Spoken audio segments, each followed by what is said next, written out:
Mount Zion CME Church-Kilgore presents a sermon by Reverend Donald Lee Daniels Sr., The Rewards of a Man After God's Own Heart.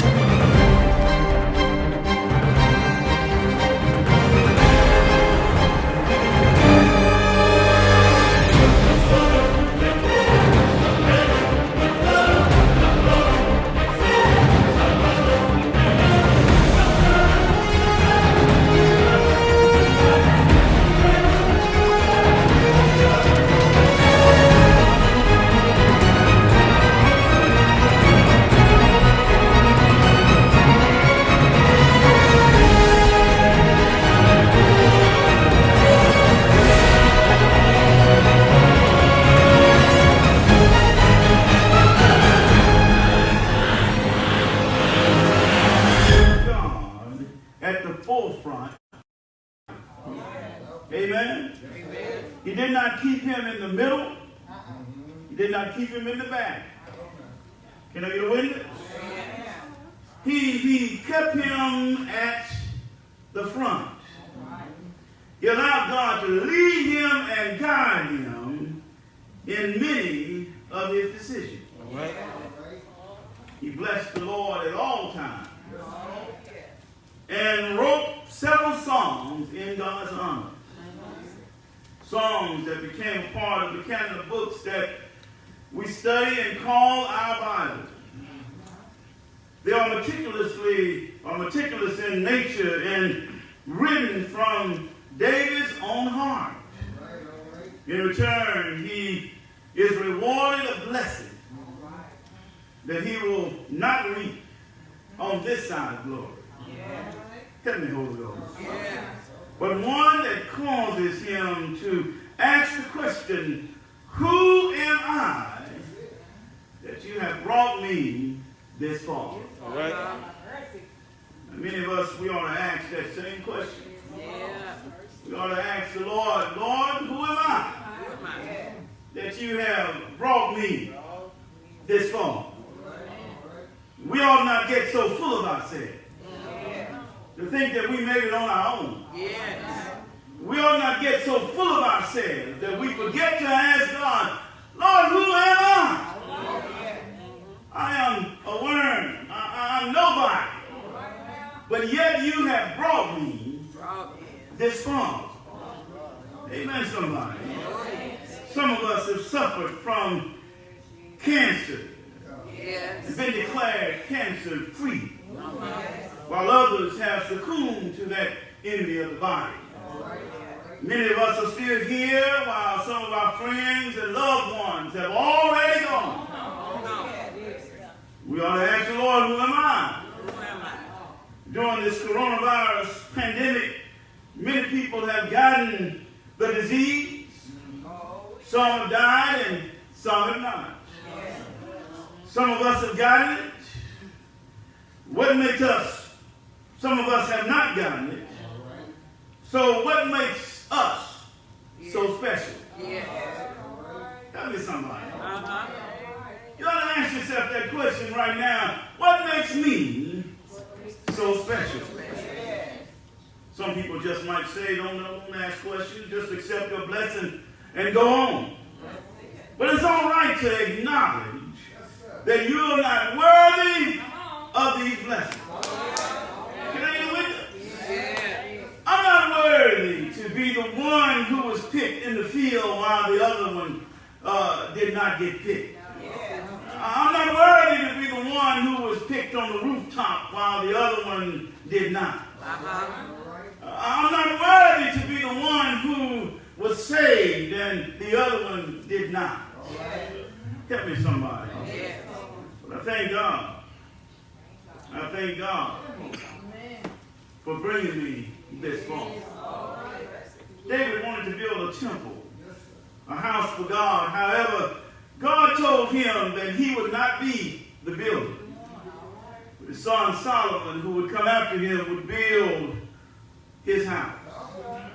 But God goes further than that and tells David in verse 12 of 2 Samuel 7, he says, when your days are fulfilled, and you lie down with your fathers, I will raise up your offspring after you who will come from your body. And I will establish his kingdom. And your house and your kingdom shall be made sure forever before me. Your throne shall be established forever. And he shall, help me somebody, build a house for my name. And I will establish the throne of his kingdom. Somebody ought to say forever. Forever. And I will be to him a father, and he shall be to me a son. The house of God that God was talking about here was not a house that was made of hands, or hands of man, but it was an eternal house. Tell me, Holy Spirit. In which the seed of David would build. It would be a house in which people from all over the world would be able to worship the name of the Lord. His kingdom would exist both on earth and in heaven. His throne shall be on the right hand of our God. The house could not be an eternal house coming from Solomon, because Solomon's kingdom, the kingdom that David established, would be divided after Solomon's death. Tell me somebody. Because of Solomon's sin. During Jehoiakim's, the king of Judah's reign, Nebuchadnezzar would come in, and Nebuchadnezzar would take them into captivity for 70 years. Yes. Oh, y'all don't get me. Oh, yes. They would be also destroyed. They would also destroy Solomon's temple, and they would take the vessels and out of the house of God and put them in the house of their God. All right? Yes. Tell me now. After 70 years, they would come back to Jerusalem and they would build a temple. But it would be smaller than Solomon's temple. Wouldn't be as grand. And after they build it, some would cry and some would shout. Because it wasn't like it used to be. Eternal kingdom, eternal house, is a house that will never cease to be. A kingdom that will never cease to be. And it will always be listed as the seed of David. Y'all don't hear me. Right? David did God's will. Tell me somebody. So I want to give you three things really quickly that David did to be rewarded with an everlasting kingdom. First, he was a man after God's own heart. All right. This was the description that God gave to Samuel when he mourned for Saul. God said that he has already chosen a man after God's own heart. A man after God's heart keeps his commandments.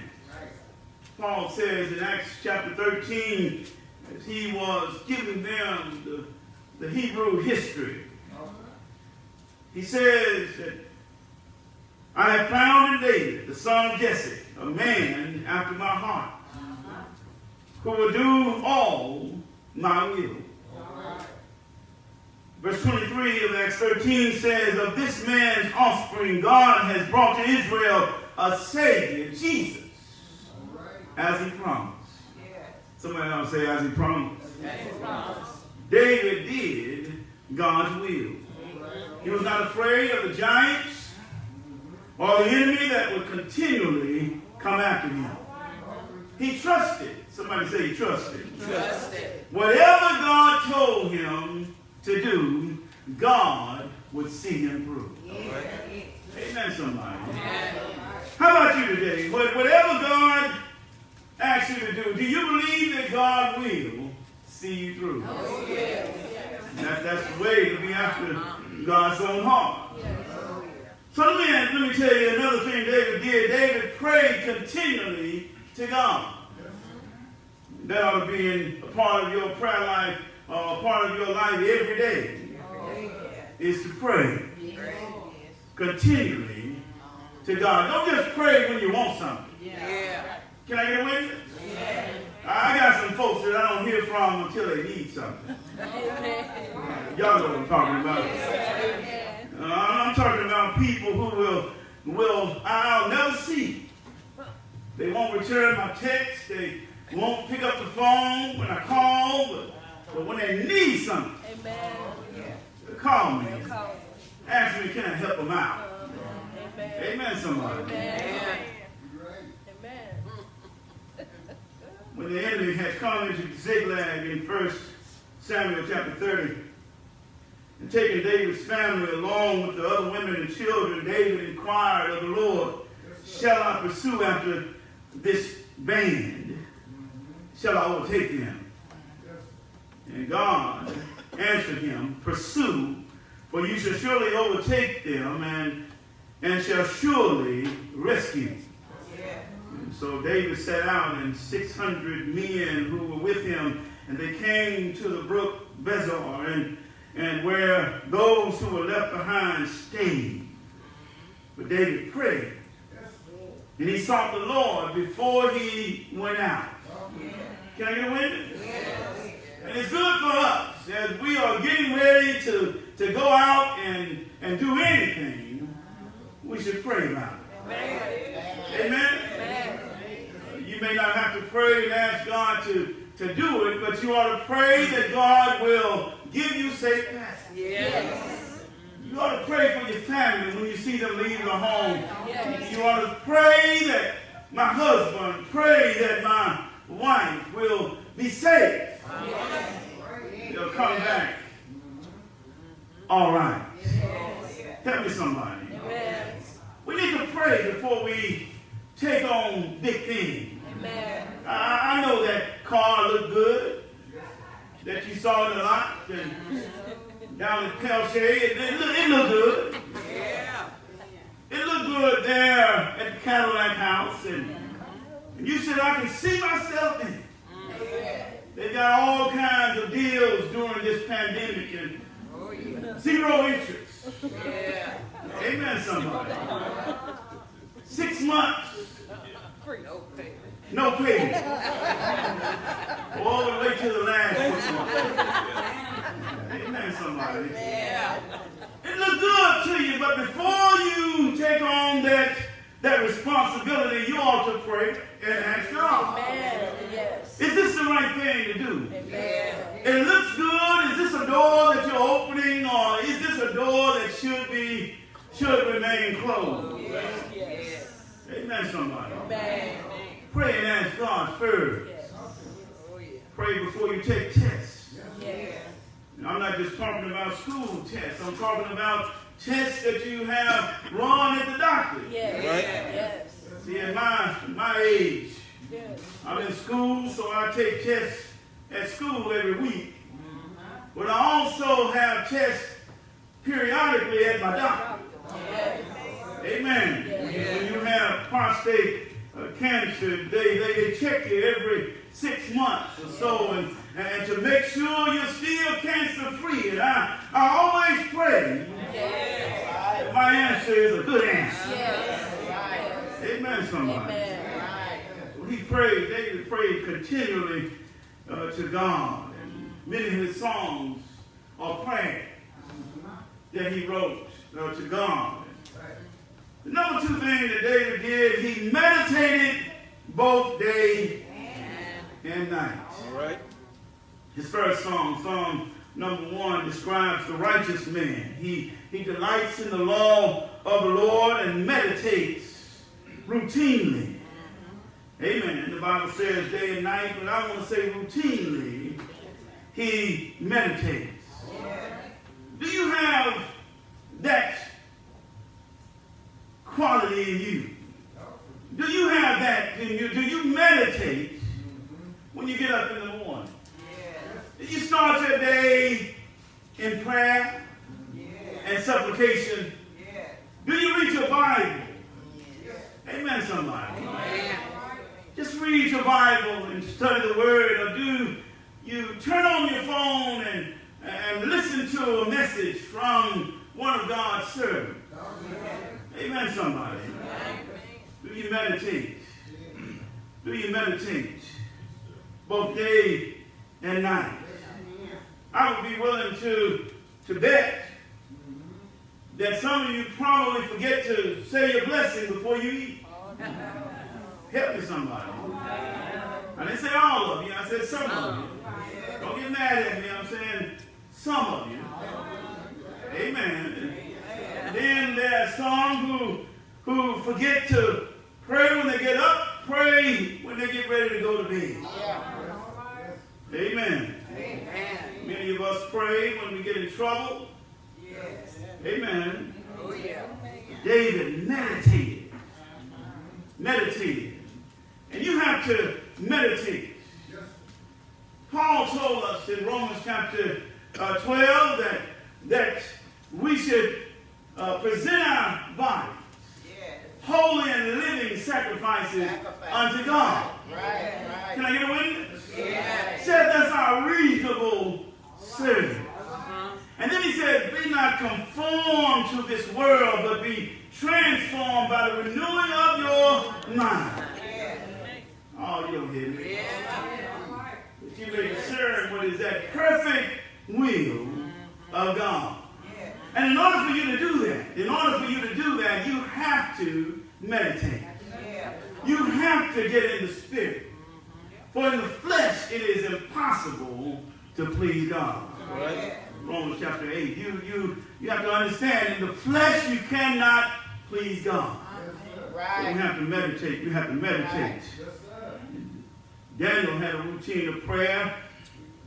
He meditated 3 times a day, facing Jerusalem. David says that this man is like a tree planted by the rivers of water. He should never want for anything. He later describes himself as a sheep in Psalms 23, and God as being the chief shepherd. David said in this meditation that with God at his side, he does not fear though he go through the valley of the shadow of death. Help me, somebody. The last thing David did I want to bring out is David waited for the Lord. Amen. Shout across the room and say, David waited. David waited for the Lord. A man after God's own heart knows how to wait for the Lord. He knows that God will keep those who wait for him in perfect peace when they keep their minds stayed on him. Isaiah is asked the Lord, he says in Isaiah 26, 2 through 3, open the gates that the righteous nation that keeps faith may enter in. You keep them in perfect peace, whose mind is stayed on you because he trusts. Tell me, somebody. He trusts in you. You can trust in, when you can wait on the Lord when you trust in him. Tell me now. You can wait on your friend to come through if you trust him. Amen, somebody. You can wait on your children to come through if you trust them. But some folks you can't wait on. Amen. You're waiting on them to take you to the grocery store, you better get another ride. But there's some folks you just can't trust. So you don't need to just wait on them. David wrote in Psalm 24, 7 through 10, he says, lift up your heads, O ye gates, and be ye lifted up, ye everlasting doors, and the King of glory shall come in. Right. Who is this King of glory? The Lord strong and mighty.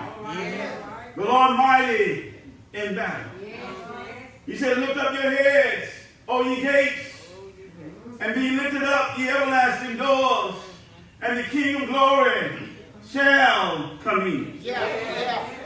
Who is this King of glory. All right now. The Lord of hosts, he is the King of glory. David knew that God is a battle axe. In the time of your trouble, he knew that God would fight his battle. If he just stood still. He knew that with God all things are possible. Can I get a witness? He knew that he could not trust man, but when he put his trust in God, everything would be all right. Can I get a witness, y'all? David got a blessing, all because he knew how to be a man after God's own heart. David got a blessing, that he would not reap until he passed over into immortality. Likewise, somebody ought to say likewise. We have a blessing waiting on us when we get to the other side. When we get to the pearly gate. Can I get a witness? I heard there's 12 gates to that city. Hey, can I get a witness? 3 gates in the east, 3 gates in the west, 3 gates in the north. Can I get a witness? God's going to bless everybody. If you hold on to God's unchanging hand, and you're all right. God is a mighty good God. When I get to those pearly gates, I know I will see my Savior, the seed of David, the Lion of Judah. Can I get a witness? The sacrificial lamb. They hung him high and stretched him wide. Y'all don't hear me today. Good God Almighty. They throw nails in his hands and spikes through his feet. They hung him high for the whole world to see. But I heard my Savior say, I heard if I be lifted up, I'll draw all men unto me. Ain't he all right? I'm glad today that he gave us all the victory. I'm glad today that they who called on his name. I'm glad today that those who waited on the Lord. I'm glad today that those who've been through the fire. I'm glad today that those who've been through the blood. I'm glad today that one of these old days will get around the throne. Sing glory, glory, glory to the everlasting Father, the Prince of Peace. Ain't he all right? Ain't he all right? Say yeah, yeah,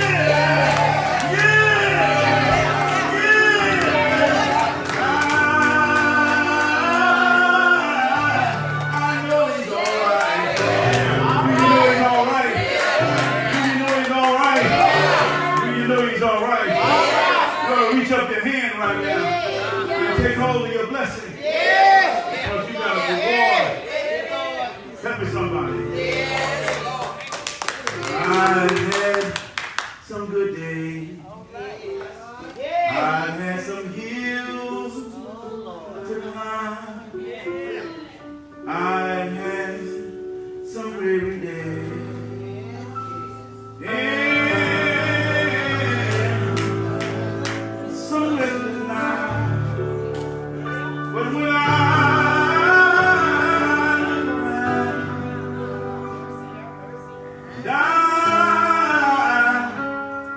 think things over. All of my good days outweigh my bad days. And I won't complain. Sometimes the clouds hang low. I can barely see the road. I ask the question, Lord, tell me why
We pray that you have enjoyed today's message, The Rewards of a Man After God's Own Heart, a sermon by Reverend Don Lee Daniels Sr.